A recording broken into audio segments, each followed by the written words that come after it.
សូមជម្រាបជូននៅស្ថានភាពនៅតាមបន្ទាត់ព្រំដែនកម្ពុជាថៃអំពីករណីយោធាថៃនៅតែបន្តធ្វើសកម្មភាពបាញ់ប្រហារចូលទីតាំងប្រជាជនស៊ីវិលកម្ពុជានិងហេដ្ឋារចនាសម្ព័ន្ធស៊ីវិលនៅយលភូមិភាគទី4ក្នុងភូមិសាស្ត្រអូស្មាច់ក្រុងសំរោងខេត្តឧត្តរមានជ័យ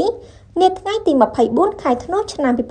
2025នៅវេលាម៉ោង 5:05 នាទីព្រឹកយោធាថៃបានប្រើប្រាស់កាំភ្លើង 12.7 អាវុធបំពាក់លើរថក្រោះនិងរថពាសដែកវាយប្រហារមកលើទីតាំងអគារពាណិជ្ជកម្មឯកជនរបស់ប្រជាជនស៊ីវិលមួយកន្លែងនៅក្នុងភូមិសាស្ត្រអូស្មាច់និងភូមិសាស្ត្រក្រុងប៉ោយប៉ែតខេត្តបន្ទាយមានជ័យ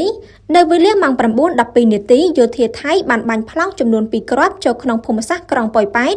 ដោយចំនួន 1 គ្រាប់ធ្លាក់នៅជិតរង្វង់មូល 58 និងចំនួន 1 គ្រាប់ទៀតធ្លាក់នៅសង្កាត់និមិត្តក្រុងប៉ោយប៉ែតនិងនៅក្នុងភូមិសាស្ត្រស្រុកអូជ្រៅខេត្តបន្ទាយមានជ័យ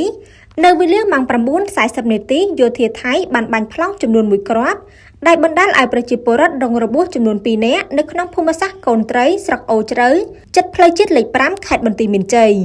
និងនៅក្នុងភូមិសាស្ត្រស្រុកបាណន់ខេត្តបាត់ដំបងនាព្រឹកថ្ងៃទី24ខែធ្នូឆ្នាំ2025នេះដដែលម៉ោង 10:00 នាទីយោធាថៃបានប្រើប្រាស់យន្តហោះចម្បាំង FT-50 ទម្លាក់គ្រាប់បែកចំនួន 4 គ្រាប់ចូលក្នុងភូមិដែលមានប្រជាជនកំពុងរស់នៅចូលជ្រៅក្នុងដែនអធិបតេយ្យកម្ពុជាស្ថិតក្នុងភូមិសាស្ត្រស្រុកបាណន់ខេត្តបាត់ដំបងសកម្មភាពខាងលើជាការវាយប្រហារដ៏កម្រោលដោយមិនរើសអើងគោលដៅរបស់យោធាថៃជាការបំពានច្បាប់មនុស្សធម៌អន្តរជាតិកងកម្លាំងកម្ពុជាបាននឹងបន្តតាមដានយ៉ាងយកចិត្តទុកដាក់និងឈរជើងយ៉ាងរឹងមាំស្វាហាប់មោះមុតនិងប្រុងប្រយ័ត្នខ្ពស់ជានិច្ចក្នុងការបំពេញតួនាទីរបស់ខ្លួន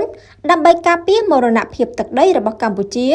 និងសេចក្តីថ្លៃថ្នូររបស់យើងដោយអង្គអាចក្លាហានដែលមិនងាករាជាដាច់ខាតទោះក្នុងតម្លៃណាក៏ដោយសូមបងប្អូនប្រជាពលរដ្ឋតាមដាននិងទទួលព័ត៌មានពីប្រភពផ្លូវការព្រមទាំងចូលរួមសហការនិងគោរពទៅតាមការណែនាំរបស់អាជ្ញាធរមូលដ្ឋានទាំងអស់គ្នា